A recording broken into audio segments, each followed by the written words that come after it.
You should hear what keeps him up at night. This is what keeps me up at night. I don't understand how my fellow Americans, I don't even understand how this election is close. And yes, I'm voting for you, but I would also vote for that wall over there. Well, he's half right. We do need a wall. You know, to keep out gang members, fentanyl dealers, human traffickers, and Anna Navarro.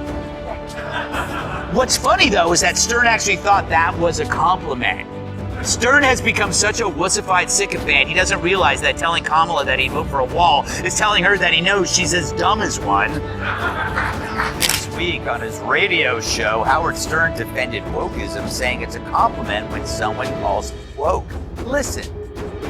If woke means I can't get behind Trump, which is what I think it means, or that I support people who want to be transgender, or I'm for the vaccine, well, dude, call me woke as you want. I'm not for stupidity, but I am woke, motherfucker, and I love it. Oh dear, he swore. He swore that'll win over the woke. Greg didn't stop at personality. He dug into content. Stern's show, once a raw, raging fire of unapologetic humor, has turned into a lukewarm puddle of celebrity bootlicking. Gutfeld described it like watching a lion become a lapdog neutered, declawed, and too busy licking the shoes of the A-listers to remember what it means to be dangerous. The once unpredictable Stern is now about as edgy as a hotel lobby plant. And the interviews Greg let out a snort of disgust thinking about them. What used to be brutal, unfiltered conversations that made publicists sweat are now puff pieces, designed to help actors promote sequels no one asked for. Howard used to grill people. Now he warms their toes by the fire and asks about their favorite candle scent. Gut joked that if Stern got any cozier with his guests, the FCC might have to rate his interviews PG for pure goo. Then Greg zeroed in on the hypocrisy. The guy who made a career mocking virtue signaling is now the Grand Marshal of the Virtue Parade. Gutfeld called it performance penance. Howard's never-ending mission to erase every wild moment from his past by overcorrecting into full-blown moral panic. He joked that if Stern issued one more on-air apology for something he said 20 years ago, the Library of Congress would have to dedicate a wing to his public meek. But Stern being holed up in his house that long, it explains a lot of things. Like how you forget how other people live, especially in hard times like a pandemic. For the longest time, 2 years in fact, the same time Stern's been AWOL, I wondered where he went. Not physically, but mentally. I bet you did too. Remember his screeds about COVID? They were epic and angry. And it wasn't just the content that changed. It was the posture. Gutfeld mocked the way Stern now carries himself. Like he's above the world he used to revel in. He pointed out that Stern's smug disdain for anyone who doesn't align with his new beliefs reeks of insecurity. Not enlightenment. It's not growth, Greg argued. It's a retreat. The moment the heat came, Howard didn't stand taller. He folded, retreated, and then tried to pretend he never lit the match in the first place. Greg even brought up Stern's bizarre obsession with being liked. He pointed out how a man who once proudly declared he didn't care what anyone thought, now spends half his time trying to impress the very cultural institutions that used to blacklist him. Gutfeld painted it perfectly. A once untouchable icon is now begging for relevance from the very people who once prayed he'd disappear. He also took aim at Stern's fans, or at least what's left of them. Gutfeld joked that Howard's current audience is like a support group for people who miss the old days but are too afraid to say it out loud in case they get canceled by the guy they used to worship. He said, listening to Stern now is like watching your favorite punk band go acoustic, replace their leather with linen, and start doing Whole Foods commercials. Then came the political dive. Remember, Stern used to throw bologna slices at strippers' butts. With accuracy, I might add.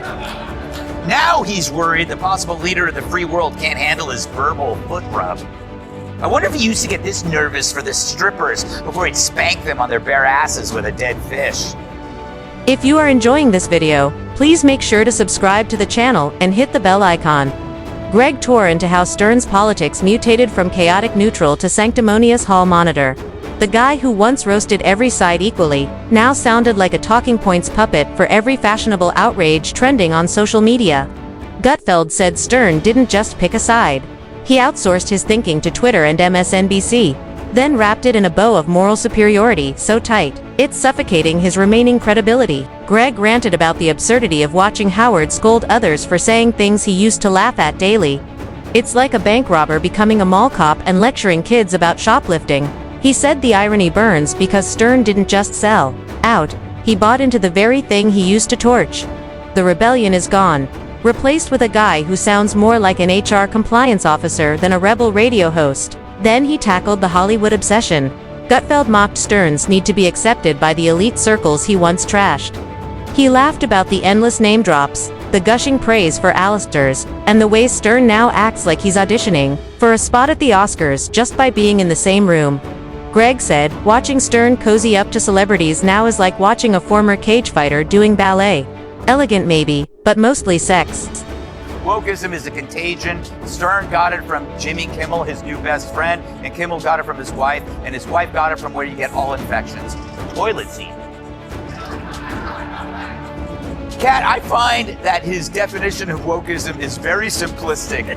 I mean, it's like, it's not about COVID jab. Greg went even deeper, asking if Stern ever actually stood for anything or if it was all just an act from the beginning. Maybe he was never the fearless truth-teller he claimed to be.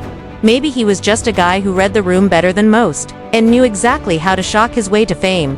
And now, maybe he's reading a different room and performing a new role. This time, the polished progressive sage scolds the very rebellion he once led. But the real punch, Greg said, is that Stern isn't evolving, he's erasing, scrubbing away the past, rewriting his own history, and acting like it was all just a phase. But it wasn't a phase, it was who he was. And now he's trying to cover it up with layers of social justice slogans and faux remorse. So thick you'd think he was prepping for sainthood. Gutfeld called it cowardice, dressed up as wisdom. Stern didn't face the music.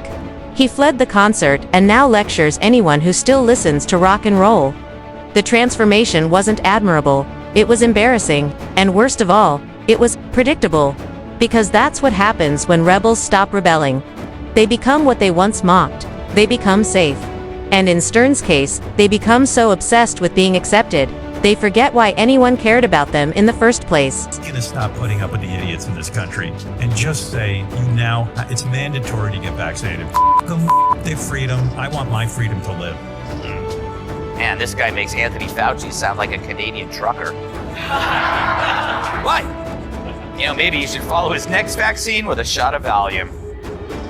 But it's weird, he went from ridiculing the man to becoming him.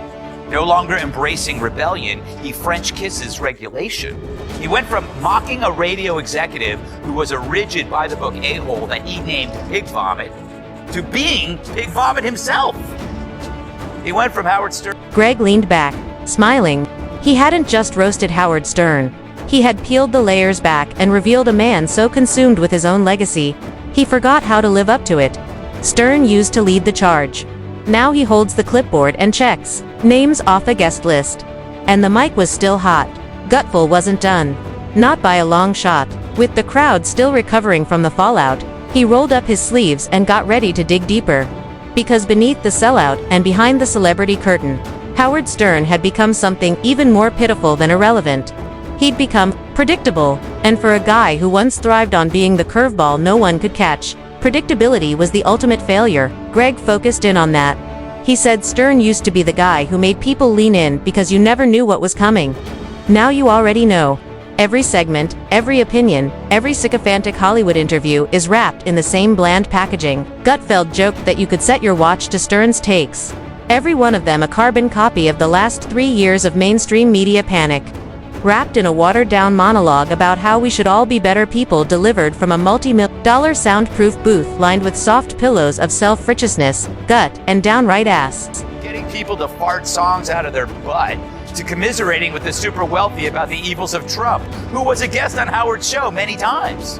But I get it now, he's got new friends and they bring new views. It's celebrity peer pressure. But the fact that he hasn't left his house in 2 years means that his views are BS. He was in a happy self-imposed lockdown with everything. Mansion on the beach, limitless options for food and entertainment. That's not real life. That's a 2-year all-inclusive vacation at Sandals Royal Barbados. And then came the kicker. Stern's new obsession with fear. Greg shredded that angle with precision. He said the man who used to thrive on chaos had now built his life around avoiding discomfort at all costs. Germs, confrontation, and opinions he doesn't like. It's all off limits now. Gutfeld called it the Howard Stern fortress of fragility, where reality can't touch him and criticism echoes off the padded walls of his bunker. He joked that Stern used to laugh in the face of outrage. Now he practically files a noise complaint if someone raises their voice. Greg dove into the psychology of it. He said what made Stern captivating was the way he poked the bear, rattled the cage, and dared anyone to challenge him. But now Stern flinches before the door even creaks. He's not poking bears. He's petting kittens in a cashmere robe, sipping lukewarm tea, and calling it courage. Incredibly brave to take this stance after you've made $300-400 million not being woke, right? Loving Donald Trump, exploiting the mentally ill, wearing blackface. Look at the crop of woke comments, whether it's Stern or Jimmy Kimmel, his BFF, Sarah Silverman, Joy Behar, Michael Ian Black. What do they all have in common? They wore blackface. And then they went woke. It's not a chicken or egg thing there. You know what order it came. So I call this BFR, it's blackface reparations. There's nothing in Stern's previous career that could withstand this modern witch hunt. The rebel who once spit in the face of conformity now hides behind it like it's a safety blanket. Then Greg turned to the legacy Stern is trying to protect. The legacy he believes he's preserving by softening every edge, rebranding every moment of controversy, and pretending the past was just a misguided warm-up for this new enlightened version of himself. Gutfeld laughed. He said, "Real legacy isn't about erasing your past, it's about owning it." Stern isn't writing a new chapter. He's redacting the old ones and acting like the ink was never there. Greg even compared it to a rock star who got famous for smashing guitars only to come back 20 years later with an acoustic set in a recycling lecture. Sure, some people clap, but deep down everyone misses the noise, the danger, and the honesty. Gutfeld said Stern's biggest mistake wasn't changing. It was pretending he didn't. And just when you thought Greg might finally pump the brakes, he delivered one more shot right between the eyes. He said Stern isn't a king of media anymore. He's the court jester for the establishment. Still in costume, still performing, but now dancing for applause instead of drawing blood. And the saddest part is, he doesn't even know the difference anymore. Greg Gutfeld just unleashed a savage takedown of Howard Stern that left no illusion standing. Once the rebellious king of shock radio, Stern is now the polished puppet of Hollywood elites. And Gutfeld isn't letting him off the hook. With razor-sharp wit and brutal honesty, he tears into Stern's sanitized persona. Cringe-worthy pandering, and total transformation into the very thing he once mocked. If you thought Stern still had an edge, Gutfeld just proved it. Here isn't the story. It's what Howard said later on his radio show. Quote, "I really had an exhausting weekend. Emotionally, physically. For the first time in 2 years, I ventured out of the house." Now maybe he's exaggerating. We all do that. In fact, the more successful you get in media, the more exhausting, the easier. Greg Gutfeld didn't just stroll into this one. He charged in with the swagger of a guy who just found out his favorite punching bag had duct taped a "kick me" sign to his own back. And that punching bag is none other than the self-anointed king of all media, Howard Stern. A man who went from flipping the bird at authority to flipping through cards written by PR consultants. Gutfeld wasn't holding back. He came with ammo, aim, and zero interest in subtlety. What an about face. It's not unlike Howard Stern. I mean, talk about a transition. On Tuesday, he conducted an interview with Kamala Harris that was so simpering and feminine, I got my period while listening to it. He opened fire by mocking the transformation, or rather, the total personality transplant, of Howard Stern.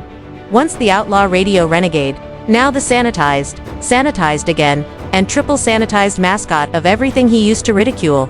Greg painted the image of a man who used to light up the airwaves like a Molotov cocktail, now showing up on morning shows, sipping almond milk, and offering soft-spoken wisdom like a retired therapist on a book tour. But that's how Stern can call snacking with celebs at a fancy restaurant exhausting.